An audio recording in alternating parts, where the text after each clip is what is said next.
I'm Calvin Chapman with the HGP Sportscast. Good evening. The Georgetown Amateur Basketball Association, in collaboration with Bangsi IH through their Malta Supreme, Powerade and Rainforest Water brand, continued with Night 5 of their first, second, and under 23 division tournaments, which are all being played simultaneously.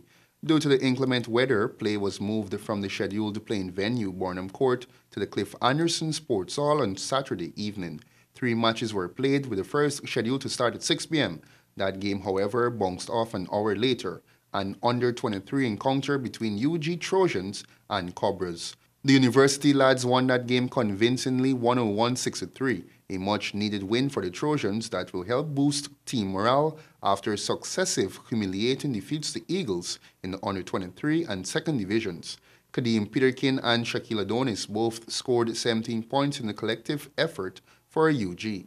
For Cobras, Akeem Morrison's game-high 19 points, supported by Amoniki John 17 points, were not enough to overcome UG Trojans, who were starving for a win. The second match was in the first division between reigning champions Bounty Colts and Knights. Bounty made very light work of the Knights as they blew them out by almost 50 points in a 103-55 victory. It was business as usual for the number one club in Georgetown, Colts, as they raced to a 20-point lead in the first quarter that finished 34-14.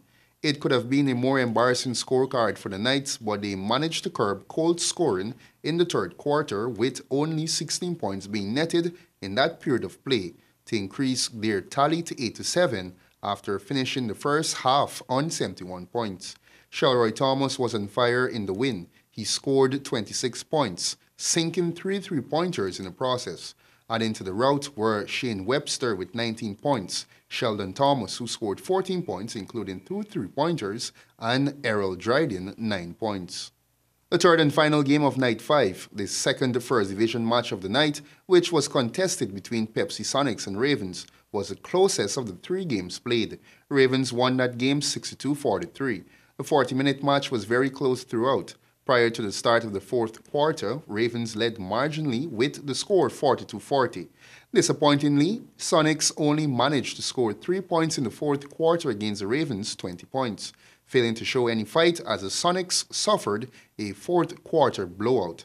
Dominic Vincent was the main man for Ravens in the good team win with a leading 15 points. Ryan Gullin supported with 10 points, Trevor Smith 9 points, and Earl O'Neill 8 points were the main contributors for the losers, Pepsi Sonics. Over to hockey, GCC Vintage delivered once again as the surprise winners of the men's competition in the Noble House Goals Galore Indoor Hockey Championships by toppling the previously unbeaten Bounty GCC in a thrilling men's final. The Pizza Hut GCC ladies completed the club's domination of the competition with an easy win over Saints to win the female trophy.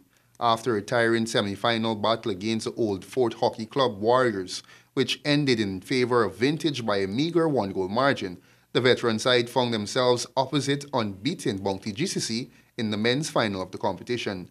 Vintage began with a 6-goal handicap, which was one more than Bounty's 5. Vintage scored in the first match through Devin Monroe. Bounty midfielder Mark Sargent managed to draw one back for his side 4 minutes later. Vintage then rattled off 3 more unanswered goals. In response, Bounty GCC made a late surge with 2 penalty corner goals from the tournament highest goal scorer Kevin Spencer, but they left the task for too long and were left 2 goals shy of drawing even with a 10-8 full-time scoreline in favor of GCC Vintage.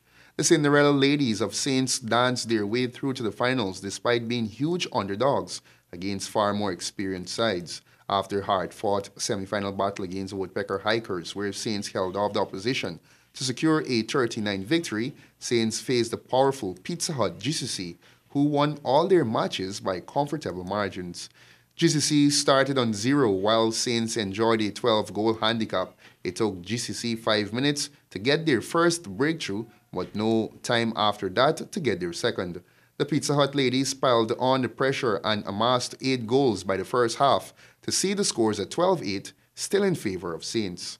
GCC managed to duplicate their first half efforts with 8 more goals in the second half, cruising to a 16-12 victory.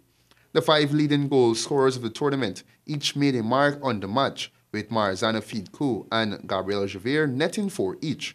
Tournament top scorers Sonia Jardine and Alia Gordon scoring hat-tricks, and Carenza Fernandes topping it off with a double.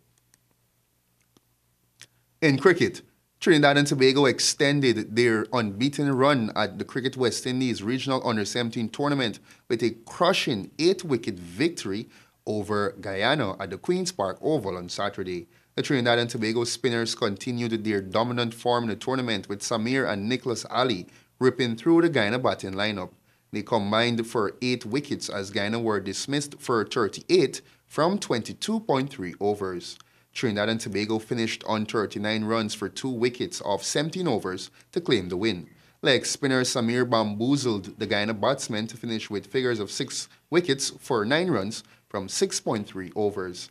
Left-arm spinner Nicholas, who has been one of the most economical bowlers at the tournament, had another miserly spell that yielded 2 wickets for 5 runs from 6 overs. The national under-17 team picked up invaluable fast bowling points from Jaden Seals and Ronaldo Forrester, despite the spinners taking the bulk of the wickets. The Quicks played an integral role in the victory.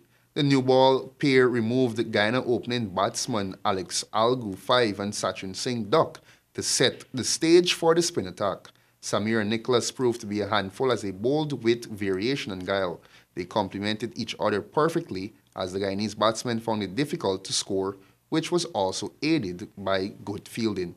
Trinidad and Tobago skipper Mbeki Joseph led the way with 23 runs off 29 balls, which included 3 boundaries. The left-handed batsman was caught by Al Guov Jr. Sinclair's bowling, leaving Avinash Maharbir Singh 4 not out and Michael Ambard 12 not out to see the hosts to their 3rd victory of the tournament.